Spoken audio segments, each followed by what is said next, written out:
Hola amigos, bienvenidos de nuevo a este programa, el segundo de los que EWTN va a dedicar a el importantísimo documento pontificio Amoris Laetitia. La semana pasada, que fue el primero de estos programas, estuvimos hablando sobre qué es una exhortación apostólica. Intenté situar la Amoris Laetitia en un contexto. No es la primera exhortación apostólica que se escribe en la historia de la Iglesia. Y intenté explicar que es diferente de un dogma de fe, de una encíclica, de una constitución, y también de que a través de ella, en este caso, el Papa no ha querido zanjar una cuestión, sino que por el contrario la ha dejado abierta al debate, aunque eso no significa, y quiero repetirlo de nuevo, eso no significa que la palabra del Papa sea una palabra más. La palabra del Papa es siempre la palabra del Papa. Es magisterio, no será magisterio extraordinario, pero es magisterio ordinario, y reclama de nosotros una adhesión, sin que, insisto, sea la misma adhesión que el dogma de fe y sin que, en este caso, la discusión entre los teólogos haya quedado zanjada. Pero esta exhortación apostólica, la Amoris Laetitia, no es una exhortación apostólica cualquiera, no solo por el revuelo, sino porque es el resultado no de un sínodo, como ha sido hasta ahora lo habitual, sino de dos. El Papa Francisco, prácticamente nada más llegar a su pontificado, quiso convocar dos sínodos, uno que preparaba al otro, sobre la familia, siendo consciente de que era el tema más importante, no solo para la Iglesia, sino para la humanidad. Desde ese instante, desde el momento en que dijo que iba a haber dos sínodos, uno que se celebraría en octubre del año 2014, el otro en octubre del año 2015, desde ese instante se armó una discusión que hubo momentos en que parecía que la Iglesia se iba a romper en dos.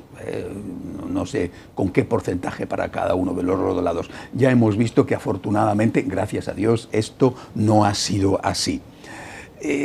Pero los medios de comunicación pusieron las cosas de tal forma que realmente parecía que la Iglesia se fracturaba. Y el Papa se ha quejado muchas veces de esa manipulación de los medios, de esa polarización. Y esa polarización se hizo en torno a un punto, sobre todo, no el único, pero en torno sobre todo a un punto, la comunión de los divorciados vueltos a casar, y junto a eso la posible admisión también de los que conviven sin casarse, las parejas que llamamos de hecho, o las parejas de homosexuales que conviven teniendo relaciones sexuales entre ellos. Es decir, sobre esto giró como si fuera el único tema que afecta a la familia o el tema más importante que afecta a la familia. ¿Cuántas veces el Papa ha dicho que le molestaba que la discusión girase en torno a esto y que era de alguna manera una manipulación de los medios de comunicación y que al final se podía perder lo que los obispos en el sínodo y lo que él personalmente quería decir sobre la familia? Aunque el tema, repito, era la familia, enseguida la cuestión se planteó en torno a la comunión de los divorciados vueltos a casar. También, insisto, en torno a las uniones libres o a la validez, al menos parcial, de las uniones homosexuales. El debate sobre estos puntos se unía a la posibilidad de que las personas que se encontraran viviendo en algunas de esas situaciones, divorciados vueltos a casar, parejas heterosexuales de hecho o parejas homosexuales, pudieran recibir la comunión eucarística y ser admitidos plenamente y sin ninguna restricción dentro de la Iglesia. Hay que decir que ese debate, vuelvo a repetir, se daba más en los medios de comunicación que en el seno de la propia Iglesia, donde las posiciones eran muchísimo más moderadas de lo que los medios decían. Desde el primer momento, entre las voces que destacaron en el bando, digamos, aperturista, figuró la del cardenal alemán Kasper. El Papa le había encargado que hiciera el resumen de la situación de la familia que fue presentado ante el consistorio de los cardenales celebrado en el mes de febrero del 2014, cuando ya se sabía que el sínodo era para el mes de octubre y ya que sabía el tema. Allí fue donde el cardenal Kasper, por primera vez de esa manera, porque ya lo había dicho antes en Alemania, propuso que fueran admitidas a la comunión algunos divorciados vueltos a casar que cumplieran determinadas condiciones. Sustancialmente, esas condiciones eran que el primer matrimonio haya resultado irremediablemente roto sin culpa del interesado, solamente podían acceder a la comunión los que hubieran sido inocentes en el divorcio, y que se admitan las posibles obligaciones de aquel primer matrimonio, al mismo tiempo que el segundo matrimonio haya generado nuevas obligaciones que sea necesario respetar y que la persona interesada tenga tanto un vivo interés por educar a los hijos en la fe cristiana como un vivísimo interés en recibir los sacramentos. A estos cónyuges divorciados y vueltos a casar se les permitiría comulgar sin tener que renunciar al ejercicio de la sexualidad matrimonial. Esto fue lo que el cardenal Casper propuso en aquel consistorio de cardenales, aquella reunión de cardenales de todo el mundo, convocado por el Papa en febrero del año 2014. La práctica totalidad, hay que decirlo, de los cardenales que intervinieron después de la presentación del cardenal Casper rechazaron dichas posibilidades. Pero para sorpresa de todos, el propio Papa elogió abiertamente a Casper, diciendo que en sus propuestas había encontrado teología profunda y pensamiento sereno, y que quería darle las gracias porque hacía teología de rodillas. Las palabras del Papa aparecieron en todos los medios de comunicación del mundo y fueron interpretadas como un apoyo de parte del pontífice a las tesis del cardenal Casper. En realidad, lo que el Papa posiblemente pretendía era suscitar el debate, pues no tenía sentido convocar un sínodo si ya todo estaba decidido de antemano. Si no hubiera hecho este apoyo a la persona de Casper, si no hubiera hecho este apoyo, simplemente no habría habido debate. Quizá alguno podrá pensar que mejor que no hubiera habido debate, y quizá pueda tener razón, pero ciertamente hay que concluir que no hubiera habido debate y que el Papa lo que quería es que sí hubiera ese debate. Así lo manifestó el propio Casper a la salida de aquella reunión, cuando ante un grupo de periodistas declaró que el Santo Padre le había dicho: debes plantear preguntas que hagan pensar. Esto es lo que quería el Papa. Otra cosa distinta es lo que interpretaron los medios. El Papa apoya la comunión de los divorciados, el Papa apoya a los homosexuales, así titularon. Pero ni siquiera Casper dijo eso. Dijo: el Papa lo que quiere es que haya debate. Realmente el debate se produjo. Desde ese momento, febrero del 2014 hasta octubre del 2015, en que se celebró el segundo sínodo, no se recuerda en las últimas décadas una época tan intensa en lo concerniente al cruce de opiniones, declaraciones y hasta acusaciones entre los que estaban a favor y los que estaban en contra de que los divorciados vueltos a casar, los homosexuales, las parejas convivientes pudieran comulgar. En el trasfondo, como dijeron muchas veces unos y otros, estaba la aceptación a la comunión y por lo tanto la aceptación de que esos comportamientos no eran pecado mortal, es decir, una modificación radical del concepto ético de la sexualidad humana dentro de la Iglesia Católica.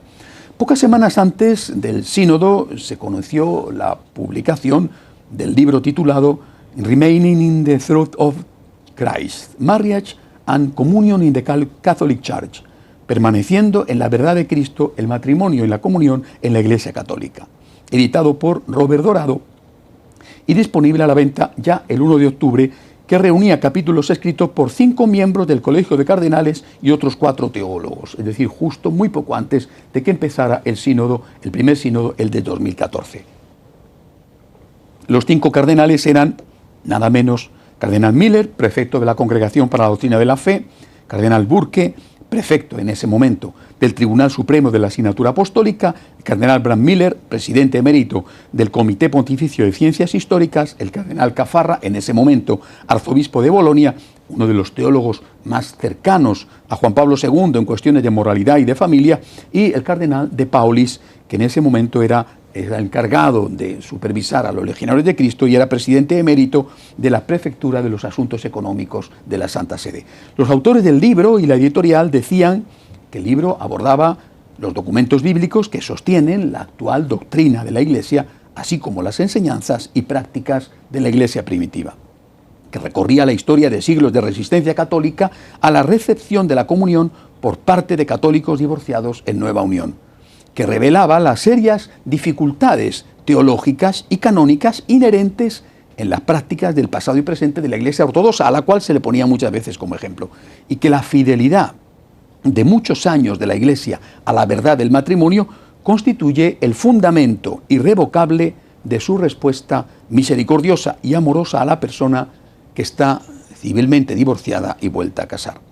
Lo anterior se publicó además en concordancia con el pensamiento sostenido por la Iglesia Católica en diversos documentos generados por el Vaticano durante el pontificado de Juan Pablo II, especialmente la exhortación apostólica posinodal, también una exhortación apostólica, sobre la cual rige los mismos criterios, ni más ni menos, que sobre la Amoris Laetitia, la Familiaris Consortio. Los medios de comunicación interpretaron la publicación del libro a las puertas de la celebración del sínodo como una actitud opositora a la supuesta postura aperturista del Papa Francisco y del cardenal Casper. Los medios presentaron el sínodo en términos de dos grandes bloques conformados en torno a los cardenales Miller, tildado de conservador y de contrario a la apertura, y Casper, tildado de progresista, aperturista o probabilista. El cardenal Burke criticó a los medios por presentar al Papa Francisco como favorable a permitir que la comunión fuera entregada a los divorciados en nueva unión o otras propuestas semejantes, porque según el cardenal Burke, esto no era así. Además, acusó a los medios de comunicación de haber creado una situación en la que la gente esperaba que hubiera cambios mayores que involucraran un cambio en la enseñanza de la Iglesia, lo cual era imposible. En medio de este cruce de declaraciones y opiniones se llegó al primer sínodo celebrado en octubre de 2014. En su desarrollo, por lo que se pudo saber a través de las declaraciones de algunos de los participantes, hubo un momento de especial tensión, cuando en la segunda relación se introdujeron párrafos relativos a la valoración parcialmente positiva de las parejas homosexuales, que según algunos cardenales o no habían sido planteadas o lo habían sido de forma muy marginal. Esta tensión llevó a algunos cardenales a reclamar abiertamente que se hicieran públicas las aportaciones que los distintos padres sinodales iban haciendo en el aula, como se había hecho en los anteriores sínodos, y que en esta ocasión, por vez primera, se había ordenado que fueran secretas. Concluyó este sínodo con la publicación de unas proposiciones que debían servir de instrumento de trabajo para la preparación del sínodo siguiente, el que había de celebrarse en octubre del año 2015 y del cual saldría posteriormente una exhortación apostólica, la exhortación Amoris Laetitia. Normalmente las propuestas que no habían alcanzado los 2/3 de los votos no eran hechas públicas, pero por decisión del Papa, esta vez sí lo fueron. Entre ellas estaban las que se mostraban más aperturistas hacia la comunión de los divorciados vueltos a casar, que en ningún momento decían que había que dar esa comunión, sino que se debería de plantear cómo admitir a los divorciados vueltos a casar lo más plenamente posible en la Iglesia Católica. Los medios de comunicación, en cambio, casi por unanimidad, interpretaron estas proposiciones como una apertura de la Iglesia a la comunión de los divorciados, y algunos incluso fueron más allá y ampliaron la supuesta apertura a todo tipo de uniones, incluidas las homosexuales. Terminado el sínodo de 2014, el debate siguió con igual intensidad durante el año que transcurrió hasta la celebración del sínodo del 2015. El cardenal Casper, que mantuvo sus tesis y que dijo que se sentía apoyado por el sínodo que había concluido, reconoció, sin embargo, en una entrevista concedida a Raymond Arroyo, precisamente aquí, en EWTN, que el Papa no estaba aprobando su propuesta, sino que lo que quería era que el tema se debatiese. Nada más. Es que no ha habido nada más. La confusión era tan grande que 215.000 católicos de todo el mundo escribieron al Papa pidiendo que mantuviera la doctrina tradicional, y lo mismo hicieron, en un gesto insólito, 461 sacerdotes ingleses. Es decir, la gente pensó de verdad, debido a lo que decían los medios, que el Papa quería cambiar la doctrina. 215.000 personas le escribieron al Papa suplicándole que no lo hiciera. Pero ¿a qué grado de confusión se había llegado? Que tanta gente pensaba que el Papa iba a cambiar una doctrina de 2000 años de historia.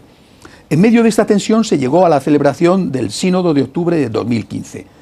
Pocas semanas antes, hay que recordarlo, el 8 de septiembre, el Papa había reformado el procedimiento canónico para las nulidades matrimoniales, agilizando ese procedimiento, dando la posibilidad a los obispos que en casos excepcionales, cuando él estuviera convencido de que ahí había nulidad, pudiera decretarla, casos muy excepcionales, pero sobre todo agilizando el procedimiento y abaratándolo en los costos. Muchos interpretaron esto no solo como una reclamación del sínodo anterior, sino también como una forma de presentar una salida para esos divorciados vueltos a casar que querían acceder a la comunión, es decir, facilitarles que pudieran alcanzar la nulidad matrimonial. En todo caso, el sínodo de 2015 fue mucho más tranquilo que el precedente. Ya no hubo en él las acusaciones de manipulación que habían ensombrecido al anterior. Quedó muy claro, por ejemplo, el rechazo a la equiparación de las uniones homosexuales con la familia. Esto es importantísimo, lo vamos a ver cuando entremos ya en Amoris Laetitia, pero esto es importantísimo y quedó totalmente claro en el sínodo. Es decir, el rechazo a uno de los puntos fundamentales de la ideología de género, insistiendo en que el matrimonio debe ser considerado solo como la unión de un hombre y de una mujer. El documento final invitaba a los católicos divorciados y civilmente vueltos a casar a integrarse más en la Iglesia, sin mencionar ningún detalle, sin especificar hasta dónde debía producirse esa integración. En ningún momento se decía en el sínodo que esa integración tenía que llevar hasta la comunión eucarística. Ellos, dice el sínodo, son bautizados, ellos son hermanos y hermanas, y el Espíritu Santo derrama dones y carismas de ellos, en ellos, para el bien de todos. El cuidado de estas personas no es una debilidad en su propia fe, y su testimonio acerca de la indisolubilidad del matrimonio. Y de hecho la Iglesia expresa su propia caridad a través de esta atención. El documento no mencionaba si debían ser readmitidos en la Eucaristía. El párrafo 85, que tuvo el mayor número de votos negativos, hacía referencia ciertamente al fuero interno y podía interpretarse como que se sugería que los católicos que viven en un segundo matrimonio no sacramental pudieran volver a la comunión sin tener su primer matrimonio declarado nulo. Podía interpretarse. No significa que hubiera que interpretarse así. Por supuesto, los medios de comunicación sí lo interpretaron así. En cuanto a las parejas que conviven sin casarse, aunque se reconocían muchas de las causas que les llevan a esa situación, se les pedía que lucharan por alcanzar la plenitud del matrimonio y de la familia, es decir, que se casaran. Aunque el sínodo del 2015 representó una especie de compromiso entre las distintas partes presentes en el aula para dejar la puerta abierta a que fuera el Papa el que decidiera en un sentido o en otro, inmediatamente, no podía ser de otra manera, surgieron las interpretaciones respaldadas, como siempre, por una tendencia mayoritaria en los medios de comunicación, que declararon que esa puerta ya había sido cruzada en el sentido de una mayor permisividad. El cardenal Casper no dudó en afirmar: se ha abierto la puerta a la posibilidad de conceder la comunión a los divorciados vueltos a casar, aunque reconocía que la cuestión no estaba resuelta del todo. El padre Nicolás, que es el general de los jesuitas, dijo que efectivamente había una puerta abierta, pero que dependía del Papa, si se cruzaba en un sentido o si se cruzaba en el otro. El Papa era, cuando había un asunto discutido, el que debía zanjar la discusión. Esa es precisamente la función del Papa.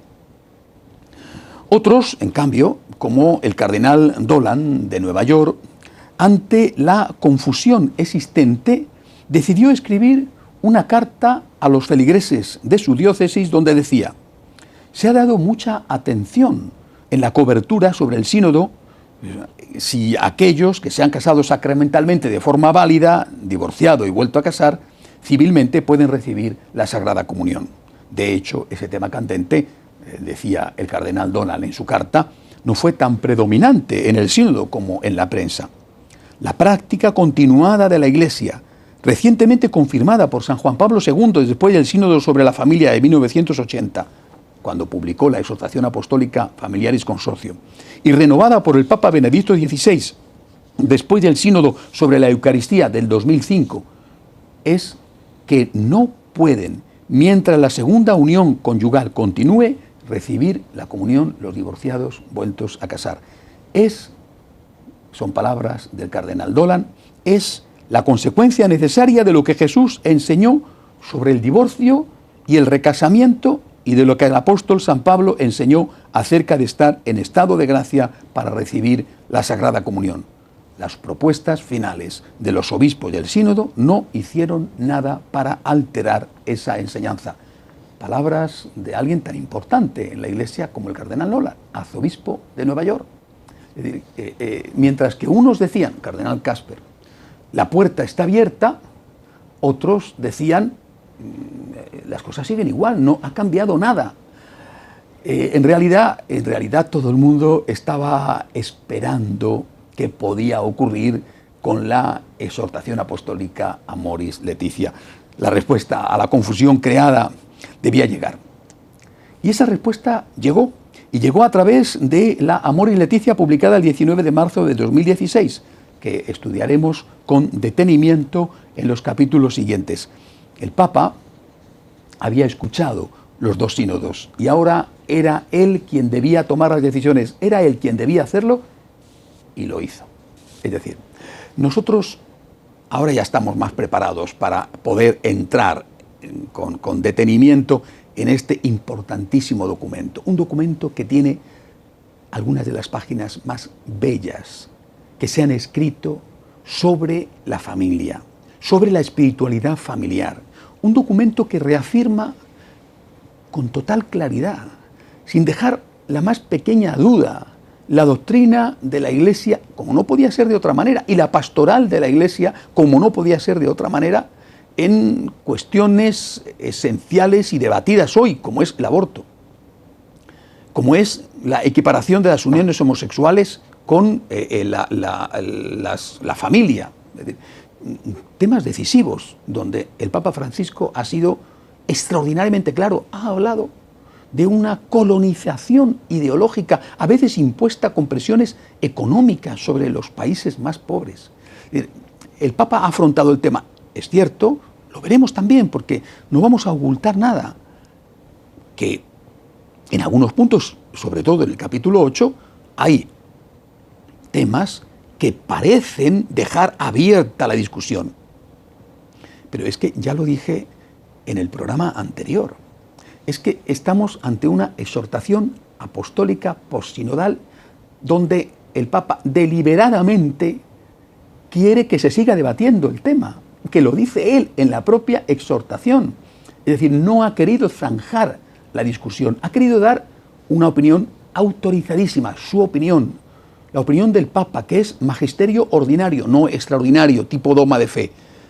El magisterio ordinario reclama de nosotros asentimiento, pero no cierra la discusión. Pero es que incluso lo que la exhortación apostólica dice sobre los temas más debatidos es algo que no está en absoluto en contradicción con la doctrina anterior, si esa exhortación apostólica se lee, se interpreta con una hermenéutica de continuidad. Se hace una lectura de continuidad. Quiero repetir, para terminar este programa, lo que dije en el anterior citando al cardenal Caffarra, que es uno que realmente sabe sobre familia y sobre teología moral. Caffarra acaba de decir, cuando hay alguna duda en algún texto magisterial, que no es la primera vez que ocurre, cuando hay alguna duda, lo que hay que hacer es leer ese texto de forma coherente con las manifestaciones anteriores de los papas. Leer ese texto con la clave interpretativa anterior, porque antes no había dudas. Por tanto, no vamos a leer el texto en una clave de ruptura cuando hay dudas. Dice Caffarra, si el Papa hubiera querido cambiar las cosas, tenía el deber moral de haberlo hecho de forma explícita y clara. No lo ha hecho, luego él mismo quiere dejar claro que hay que interpretar la Amoris Laetitia en continuidad con toda la documentación, con todo el magisterio, con toda la enseñanza de 2000 años de historia de la Iglesia. Si esto lo vemos así, y es el criterio que vamos a emplear a partir del próximo programa para acercarnos al amor y Leticia, el criterio de la continuidad, querido por el propio Papa, que reiteradamente ha dicho que él es un fiel hijo de la Iglesia. Si esto es así, ya verán ustedes cómo la Amor y Leticia no da motivo de preocupación, de escándalo, repito, entendida y leída con ese criterio de continuidad. Lo haremos con la ayuda de Dios desde la semana que viene. Muchas gracias por estar aquí, gracias por tener paciencia conmigo.